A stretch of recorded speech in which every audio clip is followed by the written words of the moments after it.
This is a presentation of BSRN, Box Studios Radio Network. The Power Play Post Show is on the air, covering minor league hockey since 2003, and now covering the Binghamton Black Bears with news, reactions, and in-depth interviews only heard here. And now from the Box Studios in Kirkwood, New York, here is your host of the Power Play Post Show, Bob Howard. And hello, everybody. Welcome to another edition of the Power Play Post Show. This is the show for May 14th, 2025. This is season 14, episode number 68, and this is episode number 506 in the long-running podcast that is the Power Play Post Show. Hello, everyone. Yes, indeed, I am Bob Howard, your host, and I am very excited about this episode. Why? Well, because I can introduce the new co-host here of the Power Play Post Show. She is the Impact Players writer extraordinaire. She is Taylor Welch. Taylor, welcome to the show. Thank you so much for including me in this. I feel very honored, and I'm very excited to be here. Awesome. Taylor, what a weekend. What a, like, the last 4, 5, 6 days in Binghamton, right? You know, game 3 happened, and it seemed a little anticlimactic at the end because it was 4-2 and then it became 5-2, but yet the feeling of winning back to back still happened, and that was pretty awesome. What did you think about the end of that game? Well, you say that it's anticlimactic at the end there, but the crowd kind of, I don't know. I didn't feel that way because The crowd was so into it that it seemed like it was so exciting. And I remember the last couple of seconds, I remember looking down and watching Connor McAnanama look up at the clock when there's only like 8 seconds left, and he was just waiting for it to count down because Carolina had pulled their goalie, so they're trying everything at that point to, get a couple goals in the last, couple minutes of the game, and it was just, I don't know. I think the fans definitely kept the excitement up, and I think that's okay. They just kept it together. One of the interesting things at the end there was when the horn did blow, Schnapps was right in front of Connor. And I don't know if you've seen this or not, but when the horn did go off and all the guys were just about to celebrate, Schnapps got right in front of C-Mac, and then C-Mac just gave him a nice little push backwards. And then one of the Carolina players pulled back Schnapps and was like, no, this is not the right time, dude. This is not the right time to start this, because everybody was coming on the ice and it was going to get messy. I don't know. Did you catch that at all? I did catch it. When it happened, I was really shocked about how it happened because Connor definitely wouldn't let anything happen at that point. And I give props to the other Carolina player who kind of pulled him back and was like, yeah, this isn't, it's the end of the game. We lost. Like, we just gotta get in line, do the handshake. Yep. And I want to throw this out there. Dan Weber took off one of his gloves and threw it in the direction of Schnapps. So I thought that was funny. I'm a big Weebs fan anyway, so I just thought it was pretty cool. One other thing that I noticed, I wanted to bring this up very soon in the show because I want people to know that Brant Sherwood has a lot of faith in a lot of his guys. And just proof of that, and I don't know if you noticed this. I don't know if many people have noticed this, but I was watching the end of both games this morning. And one of the things I noticed is that Dan Weber was on the ice when the clock hit 0 at the end of the third period for both game 3s. Dan Weber was on the ice. Last year, he was on the ice with Mathieu Boilard. And then this year, obviously, with Jesse Anderson. I thought that was pretty interesting because you would think normally Dakota Bond and Dan Stone would be out there. They're your number 1 D pairing, best D pairing, obviously, in the Fed. Yet Dan Weber was trusted in the last 30 seconds, 45 seconds of both game 3s to win, to basically secure it up. I thought that was pretty impressive. Yeah, I didn't notice that until you had said something to me earlier about it. But that just goes to show like the amount of talent that's within this team and the amount of trust that Brant has for the team. It's insane. Yeah, I think personally, the reason why you might, and I'll ask Brant this maybe next week when I do get to sit down with him and talk to him. I'll ask him if he thinks it's possibly because Weber's game is a little bit more physical. his puck control has grown a lot over the last 2 years, but I think he's a little bit more physical than Stone and Dakota are. Now, Dakota in one game this year laid off a couple hits in one shift that I thought was really like above this league kind of level hits. Maybe ECHL level type hits, but I think Dan Stone's game overall is a little bit more physical, a little bit more he'll muck it up in the corners, that type of thing. And maybe that's why he was out there in the last 30 seconds for 45 seconds. It might have just been the way the shifts, landed, in the game, but I don't know. It's pretty impressive. The other thing I noticed was Austin Thompson, Tyson Kirkby, and of course Connor McAnanama at the end of both game threes. Yeah, Tyson has definitely led this team in both years, obviously, but this year has just he's excelled. So Monday was the celebration. Pretty cool, right? I mean, I think there was more people this year than last year. I think the crazy love for this team amongst the fans is a little bit higher. What do you think? I definitely thought there was more people here this year, and I don't know if I just felt that way because it seemed like there was also a lot more news coverage as well. Sure. It just seemed like they were everywhere you turn. There was somebody with a camera there doing some kind of interview or recording, and it definitely seemed more crowded this year than it was last year. And I think, to your point about the TV guys, it did seem like the TV guys paid more attention to the celebration this year than last year. Yeah, I noticed a couple of times that they were even interviewing fans and talking to people, and even little kids they were talking to and interviewing. So I thought that was pretty cool. Yeah, and I saw Jeremy. If people don't know, Jeremy is your boyfriend, and he was in the background when I was watching some of the TV coverage later on, and the next day I was like, "Well, there's Jeremy. He's just kind of sitting back there. I'm not sure what he was doing, just chilling. Maybe you were with your daughter. Look, I don't know where." I just saw Jeremy just hanging out in the back. Yeah, he was very patiently waiting for Brant's signature and then Tyson's later on, because I'm pretty sure he's in the background for Tyson's interview as well. Yeah, he was. He definitely was.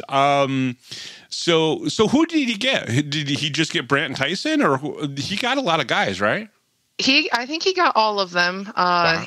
CMAC was the last one, and he waited very patiently. They were trying to get all the guys back in the building so people would leave. Yep. And he was able to get CMAC to actually come out and take a picture with him in the trophy at the very end. So. Oh, that's awesome. That's awesome. So that was at the end for him.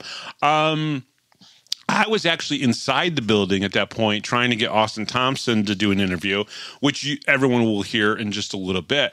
But the funny part was his guys kept coming in, right? They were filing in. They were trying to get people to go home. It's like, yeah, you had 2 hours. Let's go, right? Plus, you got paid employees for the arena, the Redcoats. Those people are there. But everybody kept coming in, and guys kept coming up to me saying hello. CJ Stubbs thinks that we're going to hook up sometime before he leaves at the end of the month, and I'm like, CJ, the season's over with. I don't chill with you guys that often like that. So that was it was kind of. I think the boys had a few. Maybe cold ones during and before they came out. I'm just saying. I think Stubbs was a little more gone than a couple of the other guys. I mean, his speech he was struggling to get some of those words out. Last year it was Yates, and so this year I guess Stubbs took that place. Yeah, he was definitely feeling it. What were your thoughts of some of the things that guys were saying? I thought they were like a little high on the three-peat thing, but I don't know. What did you think? Well, I mean, they started that last year as well. After they got the championship, they wanted to run it back. They started it right then and there, and look what happened. They ran it back. So is it far-fetched for a three-peat? I don't know. I think if you put this team back together, they're unstoppable. I truly think that. Well, the Florida Everblades did it three seasons in a row. Last year was their third, so they did a three-peat. Hershey did two. They did a back-to-back the last 2 years. I think it's possible. Again, I think if you have a lot of returners and you have the same head coach, which, it looks like we might have the same head coach. And let me just play it for everybody. This cup ain't leaving, neither am I, baby. To me, that was the kind of the most interesting thing. I mean, he literally just let that out and basically said it. When you heard that, did you go like, "Oh, wait a second here"? He's basically saying he's coming back. Jeremy and I kind of looked at each other, and he goes, "So I guess he's staying." And we kind of had a moment where we reflected on that, and we were shocked that he just came right out and said it. But it was very exciting at the same time. Well, I mean, because like if he comes back, a lot of guys will want to come back, and that's the beginning of probably really just getting this team back into the playoffs and then potentially winning their third one, right? Yeah, I think definitely with him saying that he's going to be here, a lot of the players are going to stay as well, just because all these guys love playing here, and a lot of it is the fan base alone, but they love Brant. I mean, that's truly what it comes down to. Is I think they would do anything for him. Very, very true. All right, let's. I'm going to read the must reads, and then we'll get into some more thoughts about this season and the playoffs, and then maybe who we would put on our protected list, so to speak. Okay. All right. The Power Play Post Show is on Spotify, Apple Podcasts, Pocket Cast, YouTube, Amazon Music, and iHeartRadio. Just search Power Play Post Show on whichever platform you listen to your podcast, and please subscribe. I see it every single day. It keeps going up and up and up, and especially on YouTube, which is very cool. Please join the Power Play Post Show Facebook. Just go to Facebook and join the Power Play Post Show. Check out binghamtonhockey.net for all your Binghamton hockey information and curiosity. And on this edition of the Power Play Post Show, other than having Taylor here, which is great, pre and post interviews from the celebration with Andreas Johannsson, Connor McAnanama, and of course Austin Thompson. So pretty cool. I recorded those before and after the celebration. Connor and Andreas was before, and then Austin Thompson was afterwards, right at the end. And I actually helped pull him off the concourse where everybody was signing autographs, but not before. I'll tell you what, Taylor, this was pretty cool. It didn't seem like your daughter was too interested in everything that was going on. But, man, this one little girl, I think you were standing to the right of me, comes up. And I was sitting there talking with Austin. And she wanted an autograph. So I did the autograph. And then her mom was like, oh, yeah, she wants a picture too. And I was like, oh, okay, let me take a picture of you, Austin, and, her and whatnot. And then she's like, no, she wants a picture with you too. So me and Austin and the little girl picture. Come on, that was so cool. Raina, Krista, if you're listening, thank you so much. That made my night. It really, really, really, really did. And the other thing that made my night was when you were asked to sign one of your books as well. That was pretty cool. That definitely, it took me by surprise. I mean, I wasn't shocked to see you signing stuff because, I mean, everybody adores what you do and everybody has such respect for you. And I guess I was shocked by it because I haven't been a part of this for very long. But the amount of people that come up to me and thank me for what I do, like, it just takes me back. It's pretty cool, though, right? I mean, the fandom is like not something you expect, but this is Binghamton hockey, right? And we're just talking about Binghamton hockey most of the time, and the Impact Players literally, there's been nothing but good stuff. And I'll tell you this, Taylor, you don't know this yet, but I was talking with Austin Thompson, and his aunts and his sisters, they all read our stuff on the Power Play Post Show Facebook group. And every single time you've had Austin on as one of the Impact Players, they've literally reached out to him and said, oh, you got to go read it. Taylor's talking about you again. And which is pretty cool. So you have become a little bit of a star in that sense, with some of the players and their families. And I mean, I already know you have a great relationship, obviously, with Stephen McAnanama as well.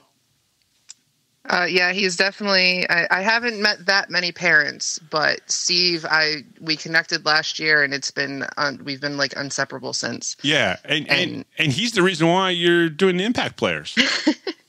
Yeah, I have to give a huge shout out to him. I mean, he's talked to me a lot throughout the hockey season, and I appreciate him and his wife so much. Yeah, he and Wendy are great, and Brenna, she's awesome as well.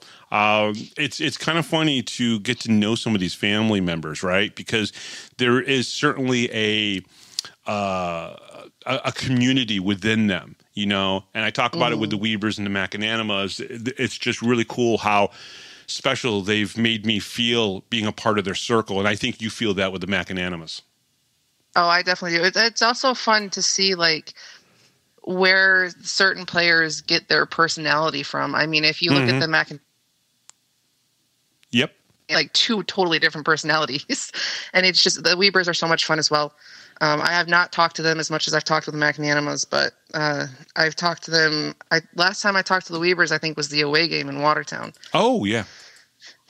Yeah. And it's been a lot of fun to get to know some of the parents. Well, Yvonne Weber is kind of quiet, a little bit of reserve. She's got a great smile. But Rick is like the badass who like goes to Metallica concerts, and he's just like hardcore.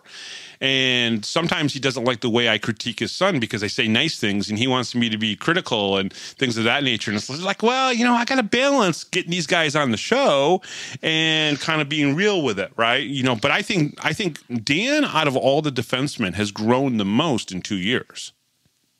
I think that as well, yeah. He's definitely improved a lot. Even just the stick handling alone has been a huge difference between this year and last season.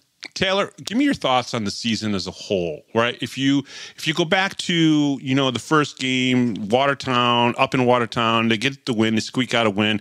Seems like they always squeak out wins up in Watertown. But the game 2, they lose that game against Watertown on banner raising ceremony night. But overall, your thoughts on this season? Overall, I mean, if you compare this season compared to just last season, I feel like they've been more disciplined in this season, where they do honestly take it one game at a time. So whatever happened, if it's a 3-game series, whatever happened in the first game is not going to affect what happens in the following games. And they restart, and if they lost the first game, they look at what they did wrong and they just go out and do it differently the next game. Yeah, and they seem to be better defensively this year. And it's weird, too, because they went into the playoffs and decided to go with only 3 natural defensemen. Jesse Anderson, I guess you could call him a defenseman, but he was never really a defenseman before that, except for one time when he played in college. And then you had Scott Ramakers put into that position. But I still thought overall, when you had Emerson Emery in there, Dale Dion, and Nicholas Poirier, the defensive core was still better than even maybe last year with Mathieu Boulard and Liam Anderson in there. I just thought that they just seemed to gel a little bit better. And nothing against Mathieu and Liam. Everybody knows I'm a big LA fan. And I want him to come back. I literally told him that on the ice when he was out there for the celebration after they won the cup. I was like, dude, you need to come back. He said, yeah, maybe. But, you know, but defensively, I think they were better. Don't you agree? Yeah, I definitely agree. They just, I don't know, overall, it seemed like no matter who was paired where, they just seemed like they went okay.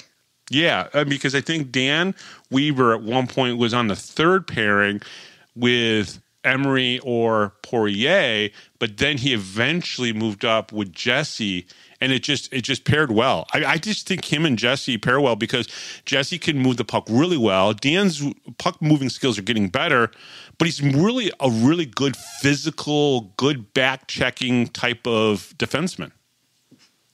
Yeah, I think the pairings towards the end of the year just worked out really well. I mean, Dan Stone and Dakota Bond, Dan's really good at the blue line, and Dakota can pretty much do anything on the ice, honestly. Yeah. And then Jesse and Weber, like you just said, they work well together. And I don't think that like Poirier or Emery or any of the guys that played on the defense, especially Dale Dion, none of them really hurt the Black Bears either, right? You know?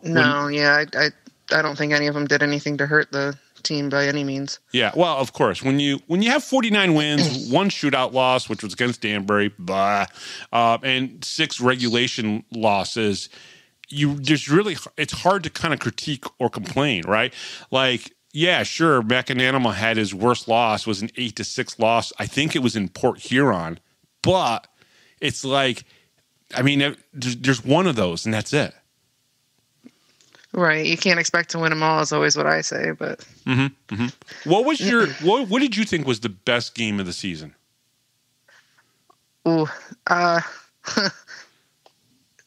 I feel like that's going to be a really hard one because there's so many games that you could probably sit here and talk for quite a few days about. Probably one that sticks out to me the most is the one where they put Hapward in and we were in Watertown, and Watertown started off really strong and had 4 goals in the first period.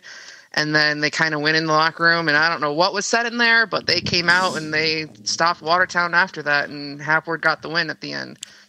I don't know if the coach said you guys need to play in front of him and not let them get to him or what they did, but I feel like that was a good learning for Hapward to have. Is one, it's hard to play in Watertown, and to go down like that in the first period and then come back and actually get the win. I feel like that, really kind of made him. Yeah. And I talk about all the time the Carolina 1-0 win in Carolina, but I also want to throw in that first game against Columbus was such an outstanding game. Yes, they gave up 4 goals, but man, that was just phenomenal because Carolina and Columbus coming in, a lot of people said those are the 2 teams we need to look out for. And then eventually it became Athens as well. But we weren't going to play Athens and Binghamton. They were going to be the 2 games down in Athens down in April. But I just felt like, when you score 11 against a team that you're not expected to score 11 against, and you do, that's a pretty awesome game. But to me, it's the Carolina 1-0 game. It was just so well played. It was back and forth, just really, really good game. Yeah, the Carolina game was a lot of fun. That's the kind of game where if you just want to watch really good hockey, that's the kind of game you're hoping for. Yeah. There might be some fans that disagree with that, but that's the type of fans that they want the 11-2 kind of a game where it's just nonstop scores and the Ric Flair is constantly. That's the kind of games that are exciting every once in a while. But the 1-0 Carolina game was definitely, it was just great hockey all around. I mean, that's 2 great teams, and it's just that's what happens. And how many times can you really listen to this, in the arena? Give me 2 claps and a Ric Flair. Woo! I mean, come on. It gets old after a while, right? Not for the fan base, man. That's fair. I'm gonna throw it out there. I thought the worst game of the season was game number 2, banner raising ceremony. It was, to me, just I hated the fact that we lost that game. I know the 8-6 loss in Port Huron is a bad game, but man, for some reason for me, it still sticks in my craw. I cannot forget it. I know that Brandt wasn't happy with the way they played on the ice, and he made some really crazy decisions, like Austin Thompson in the next game down in Hudson Valley. I think they were playing in Newburgh still at the time. Obviously, game number 3, he put Austin Thompson as the 10th forward, and then he goes out there and gets 5 points. I think he had a hat trick and 2 assists, right? But to me, that was the worst game of the season, just losing in home fans on banner raising night. Just, to me, that was the worst game. I think there's probably a lot of people that would agree with you on that one. What about you? I'd probably just have to go with the Port Huron playoff game that they lost the first one there, because I don't know, they didn't seem like they were meshing well, and it was just like everything that was worked up through that entire year, and then it was just like that game, they just seemed off. Okay. Yeah, I mean, it's true. They were out of sync in that game for sure. And it was unfortunate, too, because it would have been interesting to see. I mean, it's like CMAC only gave up 3 goals, right? So it really wasn't that bad of a game for him. I just think that offensively and defensively, no one could get it together and gel at all. Right. All right. So let's talk a little bit about the playoffs. Obviously, the Watertown sweep, that is the 3rd year in a row that they swept the Watertown Wolves in the first round. Then there was the 1 loss in Port Huron. We just kind of touched upon that just a little bit, and that was just an out-of-sync game. Right. But then CMAC had 4 shutouts in the playoffs, right? Before we even talk about the championship, I mean, he was outstanding. The team defensively, I thought was very good, except for maybe the 1 game in Port Huron. And then obviously sweeping Watertown again, that's just crazy. Sweeping Carolina in the finals, I did not expect that at all. I think there's a lot of people that would agree with that statement. I mean, I agreed with it. Going into that weekend, I would have been happy if they just got 1 game in Carolina, which is, I think, what most people were expecting. And then they got both wins, and everybody was already counting that the cup was going to come home. Yeah. And all right, so Watertown. I think the first game in Watertown was impressive because the Black Bears really did not show weakness up there. And then, of course, coming home and playing in Binghamton, they're not going to lose in Binghamton. What were your thoughts on the Watertown sweep? I think playing in Watertown is always difficult. Usually, my thoughts go because we usually go to a lot of the Watertown away games, and it always starts off like it just seems like Watertown has it, and they start off really strong in their own arena, and then I don't know what happens in that locker room with Brant and those guys, but he comes out and it's like a whole different team sometimes. And then coming home, they're just. I don't think any team has a chance of beating us that well at home. That's very true. And I think with Watertown, they kind of fizzled out after the first period, right? Especially in their own home arena. Let's talk a little bit about the antics that Watertown did this year, right? Trying to block out the Black Bears fans from sitting behind the bench. I get the premise, but it just doesn't seem like it has ever really worked. Well, it didn't seem, to us anyways, it didn't seem like it was that logical. I mean, we've gone to several games up there and we've always sat right behind the bench and there's never been any kind of issue aside from cheering for your fan base. There's never been issues between us and their fans. There's never been any bad blood to say. It's always just been a nice experience. You go up there, you cheer for your team, and you go home. It's never been anything other than that. So for them to kind of pull that out towards the end there, I think it honestly hurt them because it just made the fans more angry and made, I think, more of them show up, honestly. Well, more of them show up and then be louder anyways, right? And some of a couple of the players, when you acknowledged you guys up there, that was the kind of the fun part was it's like either at the end of a game or during a goal being scored, the Black Bears players engaged so well with the Black Bears fans that I don't think it really hurt the Black Bears at all. And I know that's what they were trying to do was get into the head of the Black Bears or the Black Bears fans, and it didn't work. Yeah, I think it did the complete opposite. And Dan Weber is definitely one of those big hype guys because he, even on the bench, he's sitting there and he's waving his hands to get the crowd going because, something's happening on the ice and he just wants everybody to start cheering. And it worked. I mean, we were loud. Yeah, no, that's very true. Port Huron. Not just sweeping them, but basically winning both games at home, and just in the fashion that the Black Bears did. What were your thoughts about that? Because the Port Huron, I believe, in the regular season was the toughest team that the Black Bears had to play against.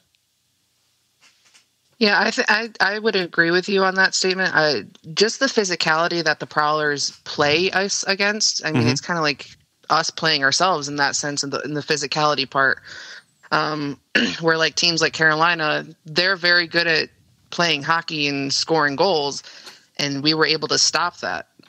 Where Prowlers, they kind of knew our gameplay and they used that against us and it worked for them. The other teams didn't seem to be able to catch on to what they were doing and use it against us. Yeah, and I'm kind of glad that Brockway didn't have a chance to plant the flag in Binghamton. I don't know if he would have gotten out of the arena safely. Yeah, probably not. There probably would have been a brawl over there where they leave to the tunnel because that probably would have started a whole war with that fan base over there. Well, you guys sit over by there, so you know the area really well. And I usually have to stop Jeremy from going down there and starting some stuff sometimes because he gets a little mouthy. Yeah, and he's got to deal with Frank Slack being down even closer to the corner and being a little mouthy himself. But Section 21, listen, I'll give all the love to them. I sat in 21 for a very long time during many different years and many different teams' eras. I've sat in 21 or 19, which is just in the corner there where you can look down and basically heckle the crap out of the opposing players, and was one of the best places to sit, I'll be honest with you. 19 F1, I still have the license plate hanging here in my studio that I had, which was pretty cool. The Carolina series, I'm still surprised. I know we already talked a little bit about, you said you would have been okay with a split down in Carolina. I just did not expect the Black Bears to have a sweep again. I mean, it just 6 games in a row in the finals against Carolina, and we beat them every single time. That's crazy. And I think I think they only have 1 win in the finals in the last 3 years, if I remember correctly. Yeah, I wouldn't know that without bringing out the laptop and looking that one up. I think this is nothing against Cavalieri, because I do think he is a great goalie, but it seems like every time we face him when it comes to the playoffs and the finals, he just seems like he's a little bit off. I wonder why that is. It's not like these goaltenders play a lot of, games.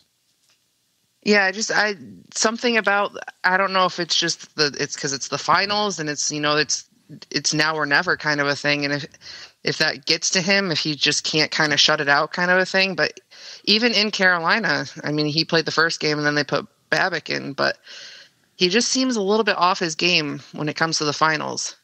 Which is kind of interesting. It does make you wonder, was it a surprise the way that Black Bears won? I don't think so. I mean, they've had the run it back mantra the entire year, and that's what they've stood on. And they've gone through quite a lot this year with, suspensions here or all that fun jazz that's happened throughout the year. They've just kind of taken it and just kind of said, the league doesn't want us to do this, and that's exactly what we're going to do. Yeah, it's very true. Can they seriously three-peat? What's your thoughts on that? Early thoughts. I think if they could play like they did this year, it's going to be a no-brainer. I think they can do it. Well, let me tag along on that. I mean, 49 wins. I don't know if they can better 49 wins. I mean, maybe they can, maybe they can't. I mean, who knows who's going to be on the protected list, and come next year we could get more guys that are like, Zach Sirota. I mean, he came on this year and look what he's done for the team. If you get more guys like that, who knows what could happen. Yeah, I think 49 wins will be tough because obviously we're going to lose a few people in the expansion drafts. We might be able to pick up somebody, maybe an Andrew Utero gets picked up and comes back. He was with Danville and now Danville's gone. So maybe he could come back and he already knows the system. He's already one of those, third line 10-4 type of guys that could come in and obviously help. But for me, to say that they're going to three-peat is so difficult to say because winning championships in hockey, no matter what the level is so difficult. And eventually, someone's going to catch up to Brandt in the way he recruits players and the culture inside of the locker room. Because that's one thing we haven't talked about yet. These guys all love each other a ton. There was less drama this year than the year before that. You know what I mean? So I think to duplicate that for a second year, right? Because I think in the first year when they won the first cup, there was a little bit of drama. They had to get rid of Tommy Ray and Nikita Ivashkin had to go. But then the locker room got better. And then this year, almost no issues at all. And then you're going to go into another year and try to duplicate that again. That's the tough part is the culture in the locker room. Yeah, I definitely think it seems quieter for the rumor spread about the locker room situations between this year and last year. But to kind of jump back at the expansion draft, we lost players last year, and I mean, it didn't really affect us that much. I don't think it's going to affect us that much this year either. I do think we could lose a player or a couple good guys, but we just have so much talent on this team. It's going to be hard for anybody to leave. Mm-hmm. So let's talk about protected list a little bit, right?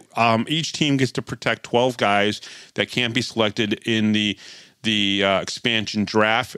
We went from only potentially having Topeka being, picking players to now we also have the Indiana Sentinels picking players as well. More than likely, they're going to get 2 each from each team potentially.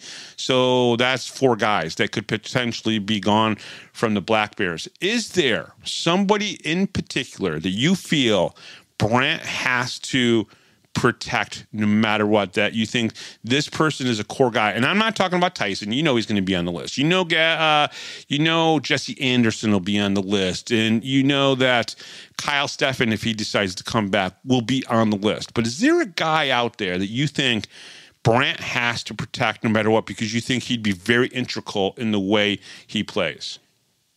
I'd got to go with Zach Sirota. Okay, why? What is it about the Rat that everybody loves? Just his gameplay overall. I mean, he's on the ice, and it's almost like you can't take your eyes off of him. I mean, he's in front of the goalie. He's in players' faces. He's very much like he's that annoying thing in your head that you can't get rid of. And no matter what the guy on the opposing team does to him, he's not going to take anything. He's just going to skate away. And he reminds me of Austin Thompson in that sense, where no matter what happens to him, no matter the shoving, the pushing, the hitting, he just skates away. And I think that bugs the opposing team more than actually retaliating. Yeah.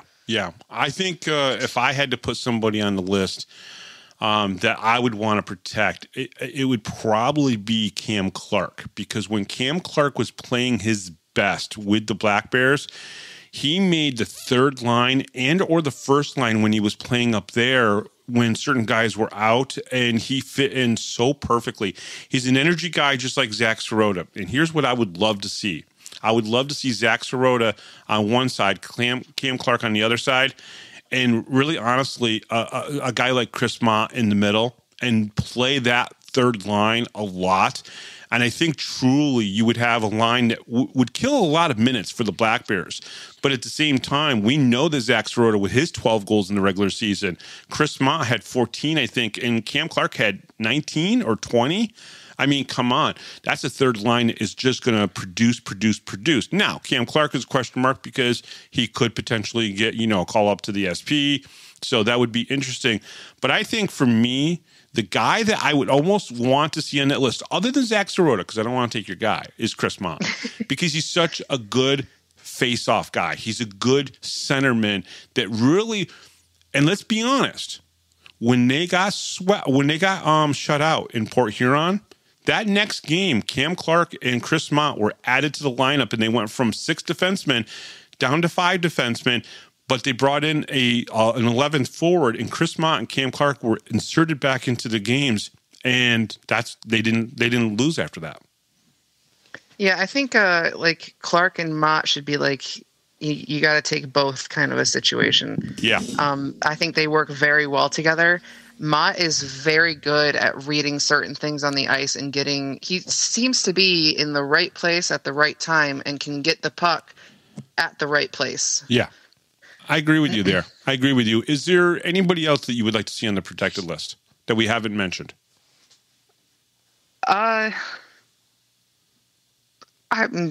would say maybe Hapward. I mean, he played the couple games there, and he hasn't lost yet.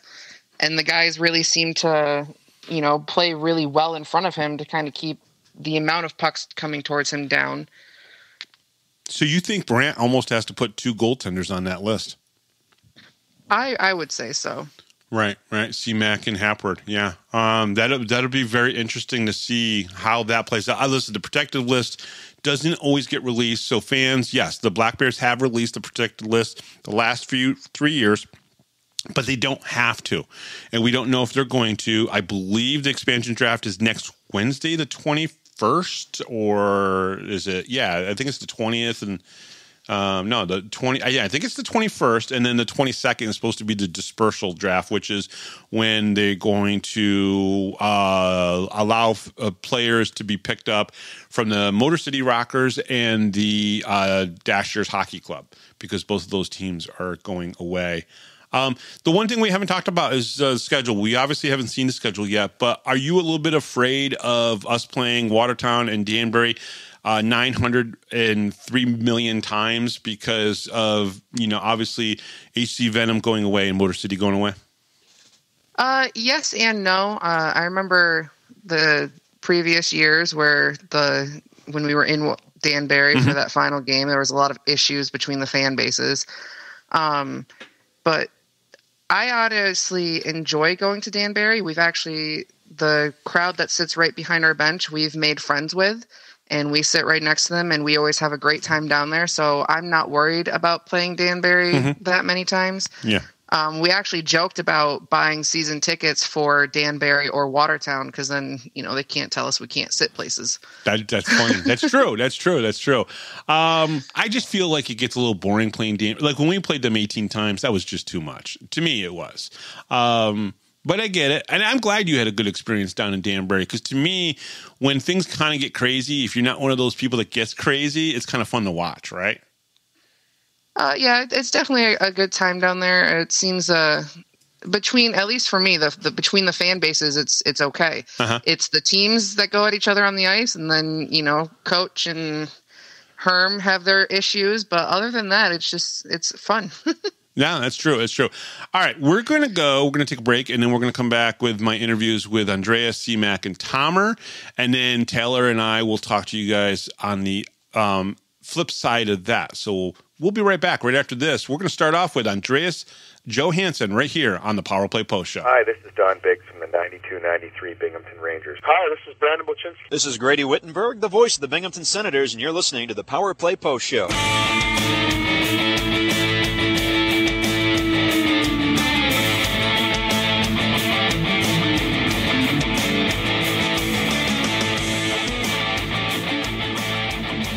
Here is another Power Play Post Show interview exclusive with Bob Howard. Andreas, so we just saw the celebration. Obviously, Game 3 was on Friday night, very similar to last year.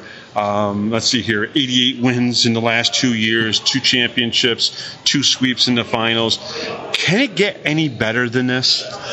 I don't know if it can get better, but we can hopefully keep it the same. We're certainly going to take some time to enjoy this, but then we'll try to go for the three-peat. So certainly this season was exceptional in any way you could imagine, but we certainly hope to keep that standard up. It was obviously a success at the box office too, right? The turnstiles obviously clicked 4,300 plus during the regular season. That's 1,300 up from the first year. How impressive is that in your mind? Did you ever think that it would get that high that quickly?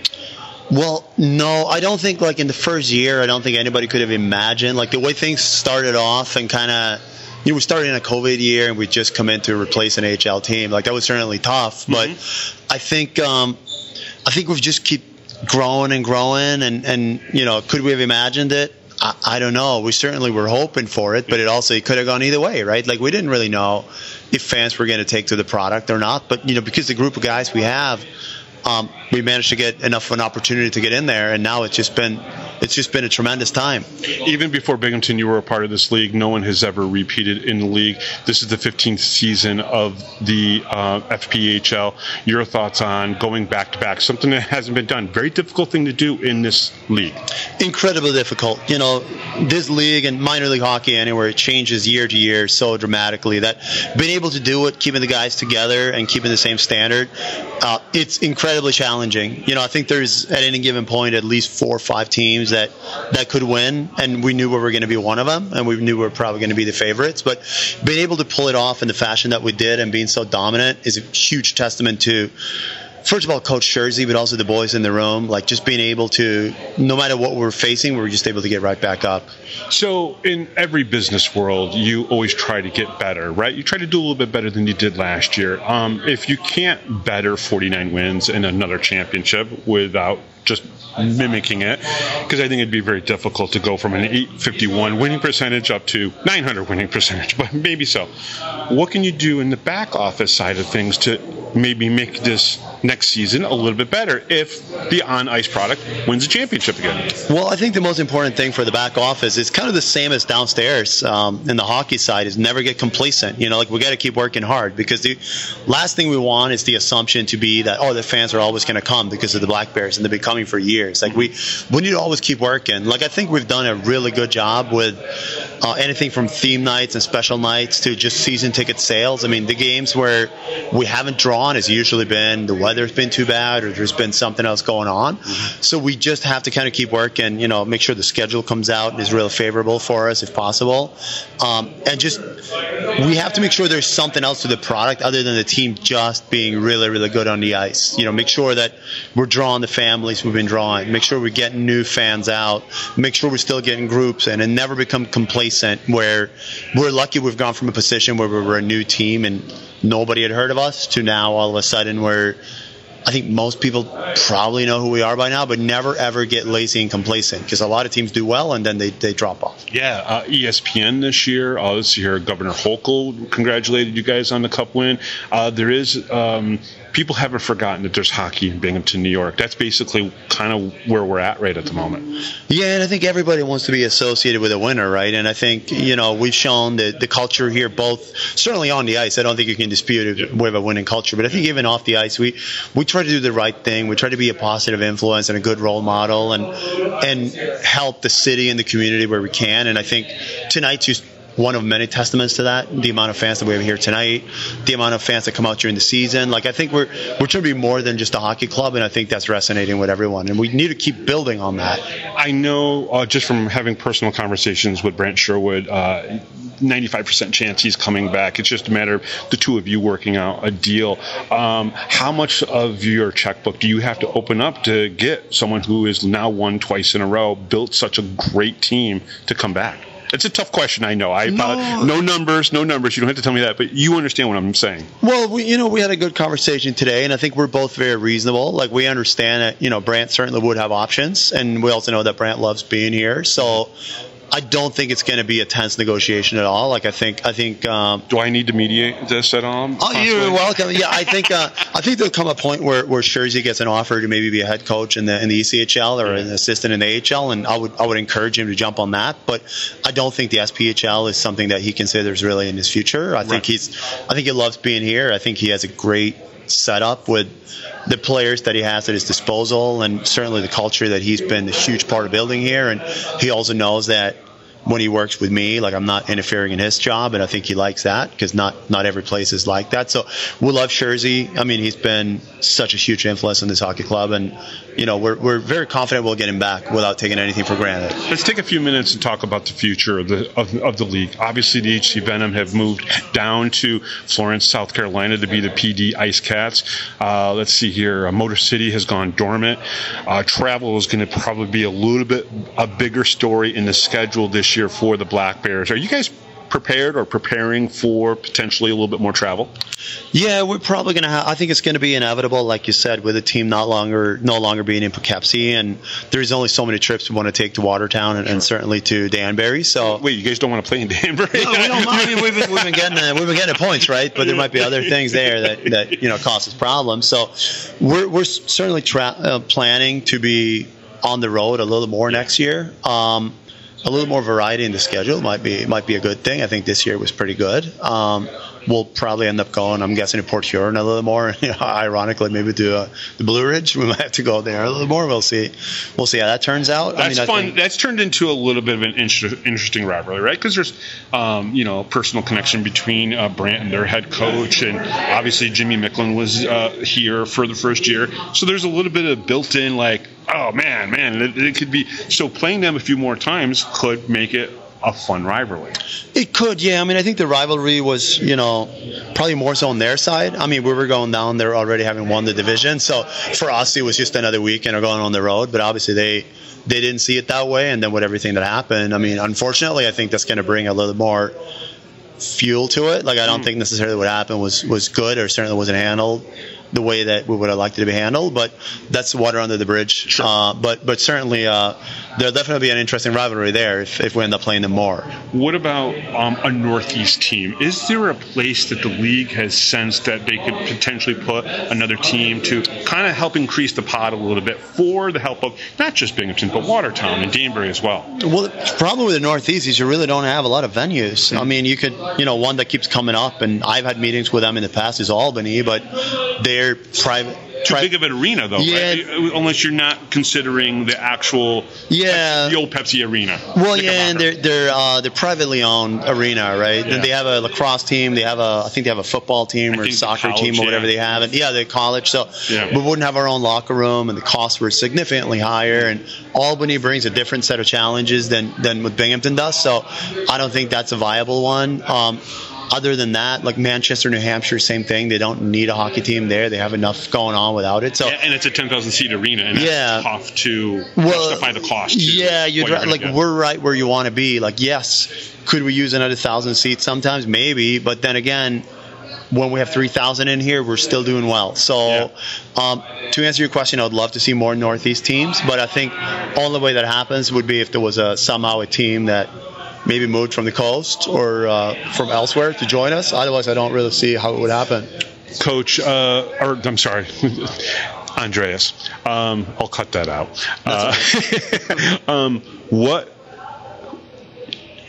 the future of this league is growing greatly down in the south, in the southeast and southwest, south middle part of the country. Is that a good thing? I mean, I think growth, for the most part, is a good thing. I mean, I do think, and this is something I've been very open with other owners, is I think we have to be kind of careful how we grow. Now we have a number of buildings where we're not, I know a lot of people think we're the largest building in the league, but we're not. We're probably somewhere in the middle. But you need to kind of have a league where you don't have the haves playing the have-nots too much, because it's kind of, if we're trying to cater to the teams with the lower budgets and the lower income, it's going to kind of hurt the product. So I think we have to be careful where we expand, whether that's in the north or in the south. And we also have to think about, how does the schedule get put together?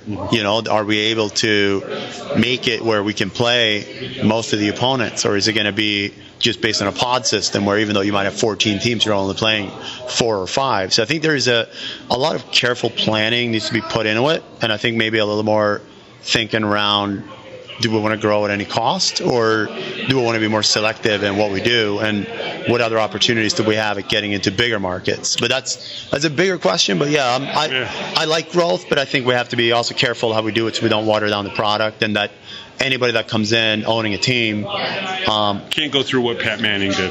Well, we need to make sure there's a minimum standard for players, and that the arenas are held to a minimum standard, so we don't have issues like what we've seen in certain buildings where we've gone. I think we just need to, if we're going to keep growing, which is wonderful for everybody, but then we need to kind of maintain standards a little bit tighter, I think. Lastly, I promise, the fans here in Binghamton, I've proclaimed them the best fans in minor pro hockey. They went from an AHL city to an FPHL city that had 10 sellouts in the regular season, 1 in the playoffs, and it was a huge one, 5,013 fans. What are your thoughts on these fans yourself? Absolutely unbelievable. We're so blessed to have these fans, and we're not just talking about the playoffs, right? Like the final game, it would probably sell out even if it was bowling or chess or what we were playing, right? But I'm talking about in November, December, you're coming here and you're seeing, usually it's the husband of the family digging his car out of the snow in a Black Bears hoodie, and the wife is there and the kids are there in a Kirkby or Olive Airy jersey to come to the game. Like that's what you don't get anywhere else. Like drawing in the playoffs is like relatively easy. Drawing when the games don't necessarily matter, that's what matters. And just the connection. I mean, you can, obviously we're not doing video, right? But you can see the fans out there with the players. I mean, the mutual respect and the love that exists between the organization and the fans, I haven't really seen that elsewhere at another level. And we're so blessed, and this is what I try to emphasize all day to my staff and even the players when, not that we really need to, but like, none of this is given, like you have to earn this. You have to keep earning it all the time. So we're excited to come back, and we know we still have a lot of work to do. But it's an unbelievable place to be as a hockey team. And your favorite podcaster is? Bobby Howard, of course. The only one I listen to. The only place there's no fake news. Awesome. Thanks. You're listening to the Power Play Post Show.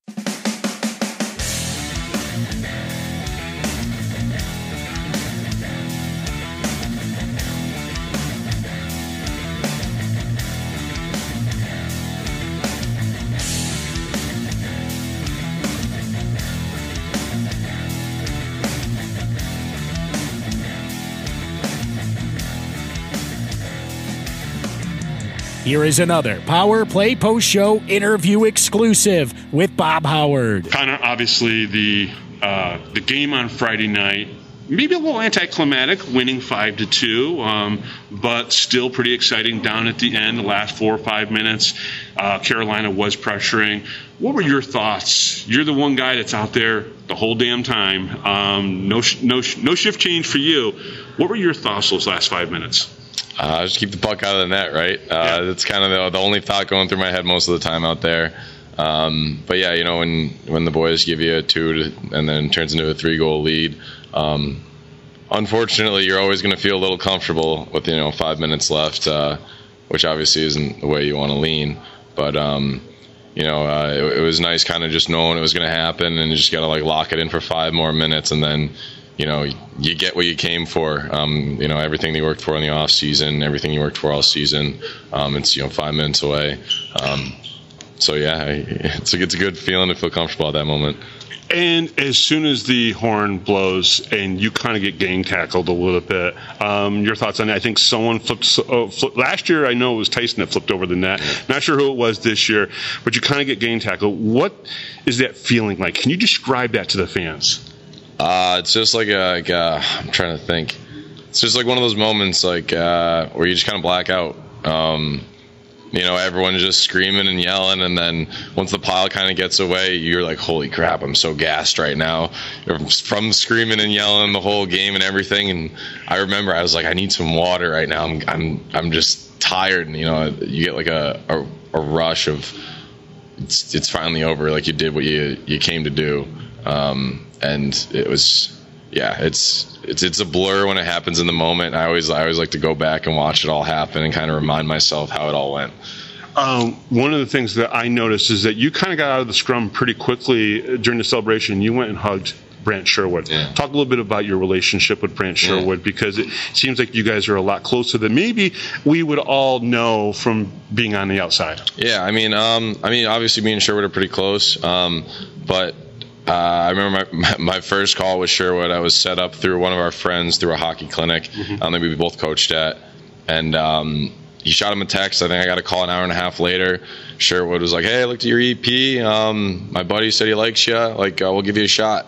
And that was the shot that I'd been looking for probably a little bit over a year after being out, just coaching. It's just.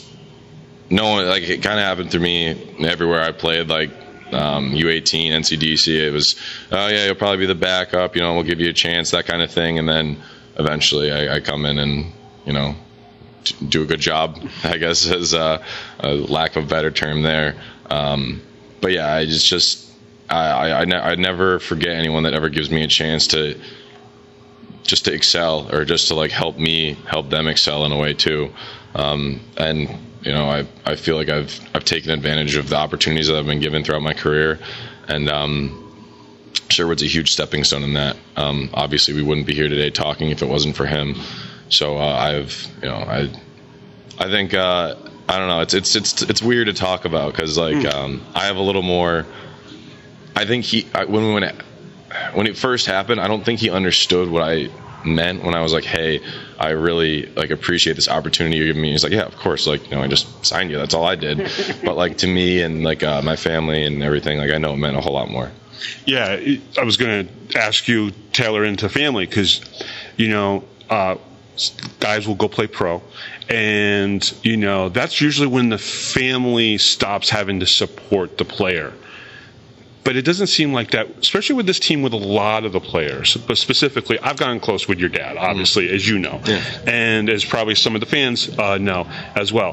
How important has it been that your mom and your dad and your sister, they still come to a lot of games? They're still here. They're here tonight because of how important this is, not just to you, but also to them. Yeah, it's awesome. I know that it's kind of weird, though. It's you take it for granted a little, because I've always kind of played near where I'm from. And the farthest I've been away from home is 3.5 hours, which is here.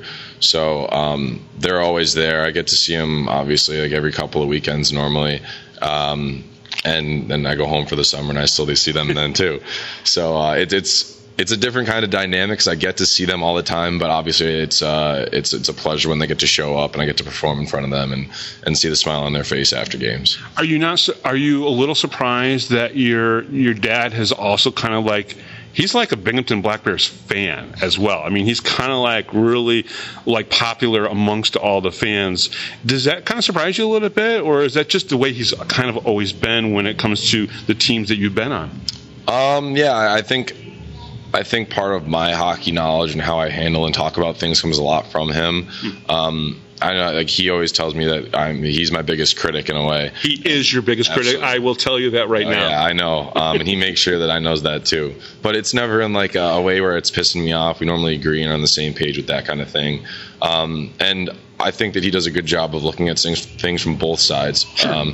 So like if I'm pissed off about, I don't know, to say, not that this happened, but like a decision a coach made, right? Mm-hmm. He's like, well, you got to look at it from his point of view. Like, you know, make sure you're not like being selfish in this instance. Like, he's got a job to do. And I saw the other side of that when I coached, when I took the year off and coached, you know, all the decisions that go into everything, you know, whether it's like the 10th forward or who's starting or who's backing up or, you know, whose attitude's kind of been kind of crappy lately. So there's a whole lot going on behind the scenes there. And you got to be able to look at everything from both point of view to make sure that you're making like, you know, a rash decision. Obviously the team won its second cup. The performance, I think, seemed to get better. Did the locker room dynamics get better? Because you guys all said you loved each other last year. This year it seems like there's even a greater love in that locker room for each other. Which seems kind of impossible to me to think that can happen 2 years in a row, but even get stronger. I think like a big thing is having the same main core group of guys. I know like it's different for certain vets. Like, you know, you have like the leaders like Kirks, Yates, Bond, like those guys, the older guys that you know, like they're not going to be super like, you know, like let the rookies have an easy time, right? Mm-hmm. But then there's like me, Weaves, and Fletcher, like kind of like the in between, like, you know. You guys are leaders, though. I mean, because we've seen that through hockey. Dominik Hasek was a leader in his locker room. Patrick Waugh was a leader. That's why he became a head coach eventually. You can be a leader in that locker room, even if you can't go talk to the referees during the stoppage of play, so to speak. Yeah, I mean, it's like we kind of like. I mean, off ice at least, it's more of a, you know, if you're a good guy and like, you know, you work hard, like you're gonna fit in, you know, that's really all it is. It's don't be a bad guy, and I think, you know, that Sherwood doesn't bring in guys that don't have that kind of mentality to them, and if you are that kind of guy, like it gets weeded out pretty quickly, because we are tight and we have a large group of who was here last year. And so it's, you know, Sherwood has trust in us, and we obviously have trust in him. So it's we make sure to keep the locker room, you know, issue free. Has it hit you guys yet what you guys have done back to back? Like yes and no in a way. Like, you know, looking back at like all the stats, like all the wins and everything that we've done all year, it's weird because like I don't want to sound like, you know, a jerk when I say this, but you're just like, at this point, if you've been here for 2 years, you're so used to winning. Right. And it never really faded out. I mean, we had a little troubles last year, but I don't know if we lost back-to-back games this year. No, you didn't. So, I mean, every time that we had a loss, the boys, you know, took it well and bounced back. Hate to win versus love, or wait, hate to lose versus love to win, right? That's something that we hear out there right now, but is that a real thing? Absolutely. I mean, obviously everyone likes winning, right? But the difference is like you gotta hate to lose, right? Like there's everybody likes winning, right? It always feels good, but like it's instead of folding on each other and like just like whatever, you know, we lost, like it's kind of becoming a thing. It's like you gotta hate it, man. Like it's gotta. I know our first loss this year against Watertown, like. I was pissed, man. I immediately went into the gym and just started ripping out squats and everything. I was just so fired up afterwards that was a Liam Anderson thing too last year when you guys would lose. He'd go and hit the weights. Yeah. Yeah, it was kind of crazy how sometimes that's the mentality of some players. Yeah, I mean sometimes like especially like I know it was our second game of the season too, and after coming off like a big year last year. and not really losing. Like, we didn't lose the last 13 games it was last year. So coming in, getting one, and then losing, like, that was very, very frustrating, especially on banner night, all that kind of stuff at home. And you got to get that anger out one way or the other, and you might as well use it towards something good. You could either punch a wall, break your hand, and you're out for 3-4 months, or you could get better. And obviously, I'm not going to say I did that after every loss by any means, but there's, and I guess if you look at it this way too, like the other guys see in the locker room, like someone's pissed off. It's like, well, shit, like maybe I should be a little more pissed off too. So before I let you go, you're going to obviously go out, celebrate with the fans here in just a little bit, then eventually go home. What's the plans for you? Are you gonna coach in the camp, the elite camp again this year? What are the plans for you in the summertime? I'm doing it's called elite hockey development camps. This is a different one. The last one was a 5-week one up in New Hampshire. Yep. This one's a 10-week one. Oh, wow. 6 weeks in Westfield, Massachusetts, and then another 4 weeks in Simsbury, Connecticut. So both are fairly local, within half an hour of me. Is Kirk's going to do it? I know last year he did it with you a little bit too, right? No, this one it's run by somebody else. Sherwood actually used to play with him. Pius Relevicius. Okay. And he played in the SB, that kind of thing. So I'm pretty pumped to be doing that under him and get that opportunity. Is coaching your future? We'll see. I don't want to be a head coach if that's the case. As a goalie, I'm not necessarily too great on the drills we do in practice. I don't pay too much attention. I just kind of make sure the puck's not going in the net, right? Right. I'll see where it's coming from. But I think playing so much like forward and stuff in the off season kind of gives me a player's kind of mindset. And I think as a goalie, I would be helpful as like an assistant role where I can be kind of a goalie coach and help players, learn where to shoot and like what goalies really don't like to happen in certain instances. So you would almost rather coach forwards who are shooting more, or would you rather coach maybe defensemen? I'm not too great on the defensive side of things. Don't watch me play men's league. Okay. I won't. Well, you tell your defensemen what to do. What? Say it again. Oh, I mean, the motto that you had. Either block the shot or get the heck out of my way. Block the shot or get the hell out of the way. But I mean, I can't say that I do too much of that in men's league. I stay out of the way, so I leave that to them. I just kind of like to direct and tell them, where guys are, or that kind of thing. If someone sneaks behind them, so. I think I'd be kind of useful in a scoring perspective as well as a goalie coach. Awesome. Connor, congratulations. Let's see here. Goaltender of the year, MVP of the playoffs. You did a phenomenal job.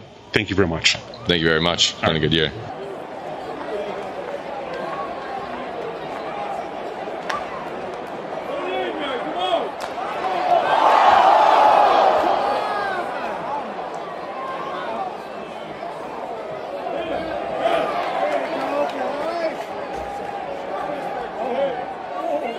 Austin, we just witnessed another celebration here at the Visions Veterans Memorial Arena after you guys going back-to-back. You guys ran it back, which is like my new thing now.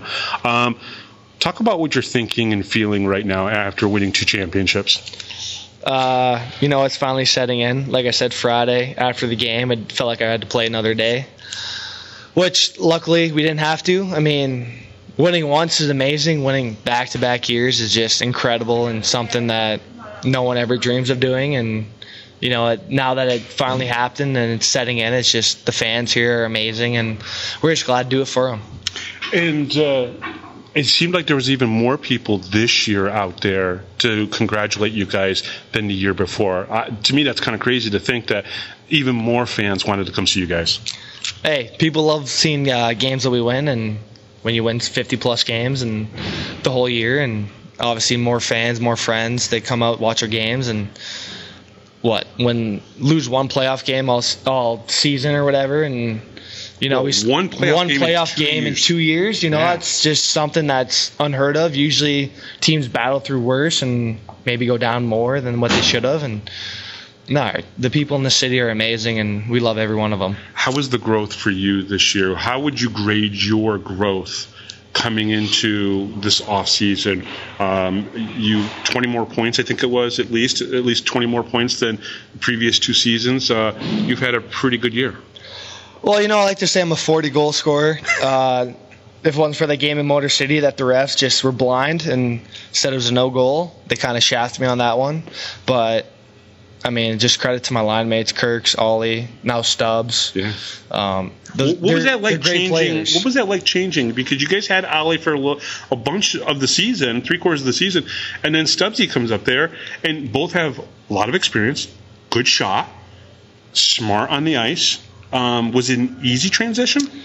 It was a little learning curve, obviously, from Ollie to Stubbsy. I know Ollie likes to be the F3 and just let pucks fly and, just go to the net with him. And Stubbsy's more of a he'll get it and look for you type of thing. But, like I said, both guys are coast experience, SP experience, something that I would love to try, but haven't got the sniff for it yet. Hopefully Schurzy can get that going for next year. But what about the ECHL instead? I would love that. I'm sitting there waiting, but I haven't got the phone call yet. But no, they're both great guys. You can plug them in. Doesn't matter who we're playing with. Obviously Tyson's been year and a half now at least, and we kind of read off each other. And then whoever you plug in, I like to shoot. So as long as you got a passer with me, then we're good to go.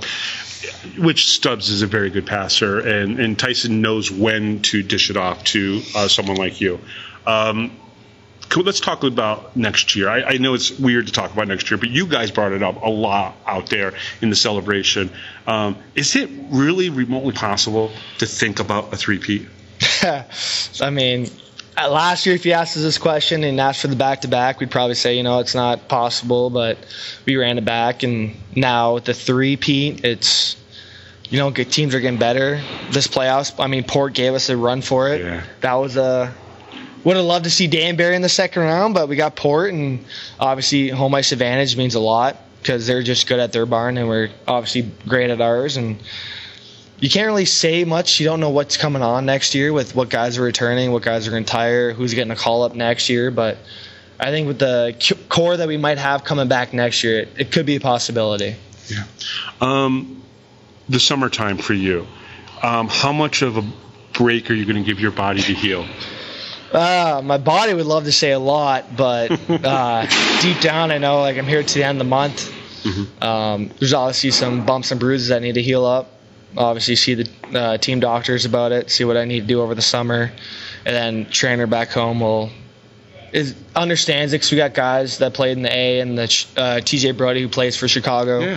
Yeah. He's good with that type of stuff and will give us stuff to work on if our upper body's sore. He'll give us lower body workouts. But, you want to say you want to rest as much as you can, but it's the off season and we play so late that you can't really take days off anymore. It's almost like a week or two and then you're right back at it because you're so good. You got to keep going. Kind of start with a light training and then move your way up to more physical, then get back on the ice too. So as long as I'm doing the light workout, guys are coming in from college and junior and maybe other pro like the coach who didn't make the playoffs.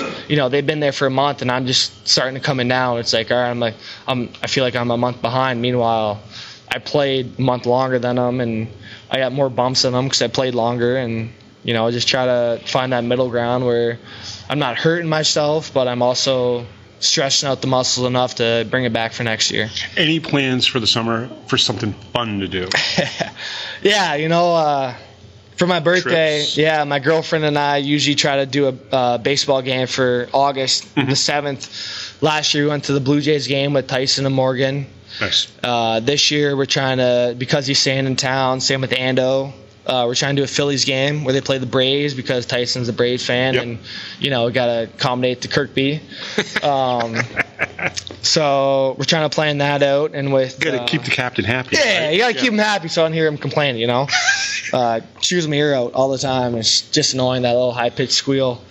But I know Coach will be there. Obviously, he's from Philly with his wife, Gemma, and Olivier with his wife. So we'll try to figure something out there at the end of the month. I know I got men's league tournaments in Michigan. Got to see my college buddies. I go up there at least 3 times a year just to see them. And, they're always excited to see me. And Try to hang out back home, but the girlfriend's family has a place in St. Pete, Florida. Nice. That just sadly got decimated by the hurricane, so now I have to go work and help renovate that, with the flooring and whatnot. So they're already planning me to go back up there as soon as possible to get that done with their cousin. That's all your back needs to do is to be doing flooring. Yeah, apparently, just do flooring and run in 110-degree weather, Wow. Work on that sunburn and sweat a lot. I saw Scherzy today with a sunburn. Apparently, he does not handle the sun that well. Actually, me, Stubbs, Kirks, and Scherzy don't handle the sun well. But Stubbs has got the worst of it. Does he really? Yes. Oh, yeah. If you check out his arms below his elbows, just red. It's really bad. Yeah. So he's got a farmer's tan. Oh, absolutely. It'll be and he really didn't bad. golf. He just hung out. He was a caddy. He was a caddy? He was a caddy. Why am I not surprised he was a caddy? Just passenger princess. I didn't say that. CJ, if you're listening, I did not say that. Austin, congratulations on a phenomenal last 2 years. I mean, no one would have thought back-to-back, but congratulations. You've been great to me here on the Power Play Post, and I really appreciate it. Hey, so at least I could do you say good things about me. I mean, just pay respect to where it's due. And I say good things about everybody.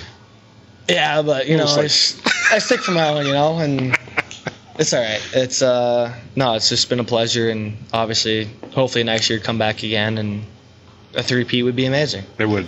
Thanks.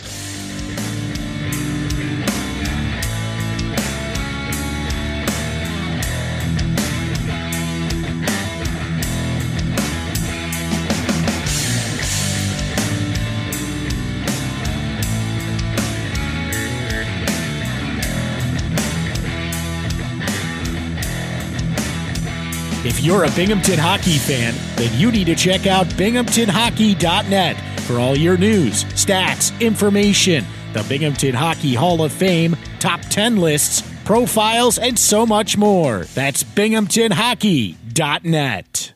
You're listening to the Power Play Post Show. All right, welcome back, everybody, to the Power Play Post Show. That was, let's see here, it was Andreas Johannsson. It was Connor McAnanama, the goaltender of the year and playoff MVP, and, of course, Austin Thompson. I am Bob Howard. She is Taylor Welch. Taylor, let's kind of like sum this up.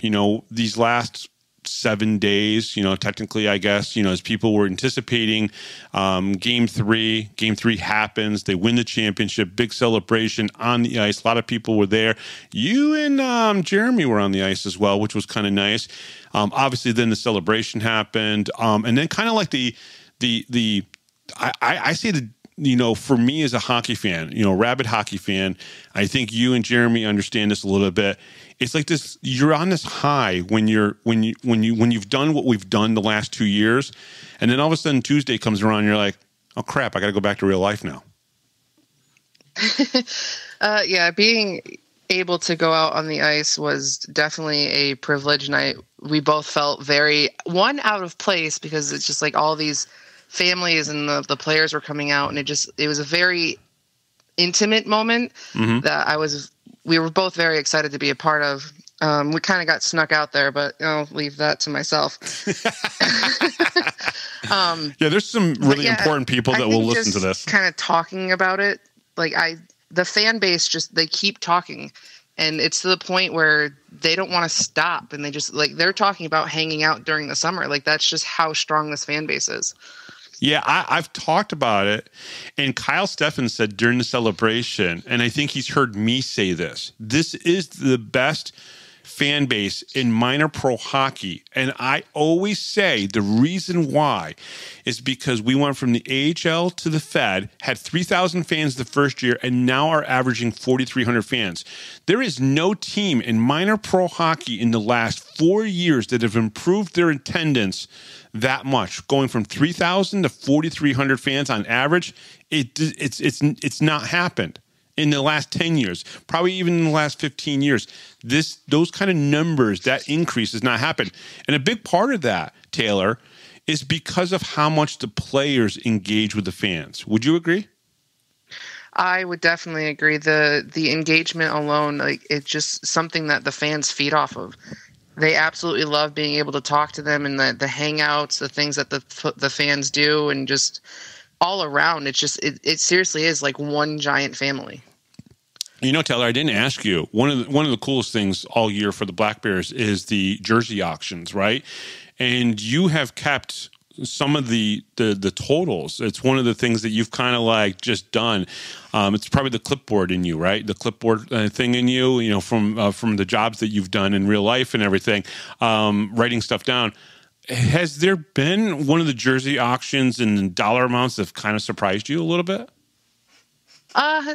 They do and they don't. I mean, kind of going into it, I remember last year was our first year actually going to one, and Tyson's jersey were always going for $1,000 or more. There was always one family that they were going for Tyson's jersey, and you knew that they were going to spend whatever they needed to get it. And so in that sense, it never shocked me that the jerseys were going for that high. Mm-hmm. And I just remember after the auctions, people were always asking how much so-and-so's went for, how much was this jersey, or does anybody know what this one went for? And I just I took that in, and I'm like, everybody always asks. So I started keeping logs because I know that people want to know, so they can either kind of have an idea if they want to get in on the next one, what kind of like how it kind of evolves. Yeah, it always kind of made me laugh, too, hearing some people say, I can't believe you guys paid that much for it, and now all the rest of us can't have one. It's like, well, that's what an auction is, right? I mean, it goes to the highest bidder. That's the whole point of it. And I get some fans maybe are disappointed because they can't get one, but that's just the way it is. Well, I mean, if just getting a jersey is your goal, you can go and have one made, and you can have whatever number you want on it. You can go do that.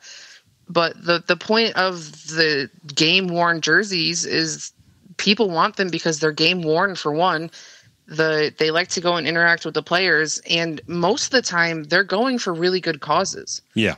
So if you're going to complain about the money, I don't go. Yeah, definitely don't do that. But it was a pretty cool thing, and I always loved looking at the list later on Facebook when you would post it and go, wow, that one for that much or that much. I mean, close to 2,000 a couple times, right? In the last couple of years, we've had a couple jerseys go for almost 2,000. I think last year we actually one of Tyson's went for quite a bit over 2,000, if I remember correctly. I wonder if we've had several this year that went over 1,000. I mean, even the rookie players that we have, I think Mott's or Clark's or one of the younger guys, definitely they were up there. That's just crazy. It's awesome. I mean, listen, I have jerseys in my closet behind me right here that I've paid $975 for. Guys who played maybe 2 years in the American Hockey League and now are back over in Czechoslovakia, or one of them is a scout he was a scout for the St. Louis Blues. So Neil Komodowski, who played in Binghamton a long time ago. All right, I think that's it. This is your first show. What did you think? It was definitely not as nerve-wracking as I thought it was going to be. I've never been interviewed, but I've also never signed anything. So thank you to Angela for having me sign the yearbook. Yes, that was definitely cool. A lot of fun. That was kind of cool. That's your profile pic now, the picture I took of that. It is. You took a very good picture, and I didn't realize how red my hair was, but I really enjoyed that picture. Your hair's very red. Have you ever not looked in the mirror? I mean, come on. I mean, it's red. I always thought it was blonde. Oh, okay. No, it's definitely not blonde. Wow. I don't think girls can be colorblind. So that's we need to have some talks about that. Also, the cup was in the background too, which was pretty cool. So yeah, definitely. I didn't even notice that at first because I was still, starstruck by having my name in a yearbook. Yeah, that was pretty cool. And listen, let's give it up to Ashley Ferris, who created a great yearbook. It takes a lot of work you have to put a lot of work in to do that, and she did a really good job with that. Yeah, that was. I don't know if she expected it to be as big of a hit as it was, but it was definitely watching people walk around, even at the celebration on Monday. Yeah, the amount of people that were walking around with those yearbooks out and open and wanting people to sign them and having all the players do it. I think it was definitely something new this year, and it was a huge hit. And Dan Phillips, if you're listening, great job on that cup. I think it was bigger than the real Commissioner's Cup. I honestly believe that. He made it, and then he was having the players sign it. I got to sign that as well, which I thought was pretty awesome. I actually signed mine in one of the little blocks right next to in between two of the players. So if the players ever see that again, they'll be like, "Who the hell's this guy?" But it was pretty neat. It was a fun time. It was a great thing. We obviously, the news isn't going to stop over the summer, right? There's the protective list, there's those drafts, then there's the schedule that comes out. There's a whole lot of stuff to be still talking about. What did you think about, first of all, doing the impact players? Did you find it difficult, easy? Was it like a rhythm type of thing? Once you got into a few of them, then it seemed to be easy after that. How was it for you the first time writing kind of like about hockey that way? The very first time I was very nervous. You can ask Jeremy. I probably stopped every 5 seconds to ask him something or to have him reread what I wrote, because I struggled the very first time to figure out how I wanted to word things. It definitely got easier to write as the year went on. I've learned a lot about hockey in the last 2 years, thanks to him and Steve McAnanama. It's hard in the fact of there's so many people on this team that could be deserving of that spot that I have a hard time picking the 3 people that are going to be on it. Yeah. What I loved about doing this in this project was that in some cases we were highlighting somebody that didn't necessarily show up on the score sheet. Now, that was pretty cool. Yeah, I actually kind of looked at it earlier today, and because we got started later in the year with the impact players, I had 18 of them. 9 of them had McAnanama on it. Wow. 4 of them had Sirota and Thompson. Wow. So C-Mac makes it 9 times, and Sirota and Austin made it 4 times. That's pretty awesome. And there's quite a few players that made it 3 times. That's pretty cool. And again, I want people to realize, yes, sometimes it's going to be the first star of the game that will be an impact player. But our definition of an impact player is somebody that just either multiple times in a game or at least 1 or 2 times in a game makes such an impact that we can't ignore talking about him, even though it really has nothing to do with whether or not they scored goals or whatnot. Sometimes it's how you play. Like Dan Weber was on there. Jesse Anderson was on there, not because they were out there scoring goals and, creating a lot of offense, but because they were playing really good defense. Yeah, those are 2 of the players that actually made it 3 times. Even Don Alveri or Hapward, even Bernardo made it on the impact players for 3 times. It's been a lot of fun to write, and it's been interesting to get the comments that I've gotten on it from other people, noticing either the same things that I have or just appreciating the people that I'm writing about. Yeah, I think it's great. I think it's awesome. I can't wait for the future of what we can do and kind of create. First of all, we're creating a media source for the Black Bears that just didn't exist before, right? I mean, there's no newspaper articles anymore. The newspaper is basically dead when it comes to local sports. So we are kind of part of that with the writings that you and I are both doing. And then, of course, we have the podcast here, which allows us to be able to talk about all this stuff like a talk show, like a sports talk show, but also at the same time, interview players and have that on here. And again, you're now part of like the only source for Binghamton hockey information that is full-time covering the Black Bears, which is pretty cool. Yeah, I'm very excited to see what happens this next season. I think it's going to be here sooner than you think. Yeah, I know. Well, all right, so I'm going to get through the must-reads, and then we will be out of here. The Power Play Post is on Spotify, Apple Podcasts, Pocket Casts, YouTube, Amazon Music, iHeartRadio. Just search Power Play Post Show on whichever platform you listen to your podcast, and please subscribe. Taylor, which one do you listen to it on? I've listened to it on Apple Podcast and Spotify. All right, both of those. Okay. Please join the Power Play Post Show Facebook group. You're part of that group, right? Yes. Okay, good. Yeah, of course you are. And then check out BinghamtonHockey.net for all your Binghamton hockey information and curiosity. Thank you to Rob Lapoulis, our MC, John Petitucci, our musical director, and from the Binghamton Black Bears, Andreas Johannsson, Connor McAnanama, Austin Thompson. I am Bob Howard. She is Taylor Welch. And we'll talk to you next time right here on the Power Play Post Show.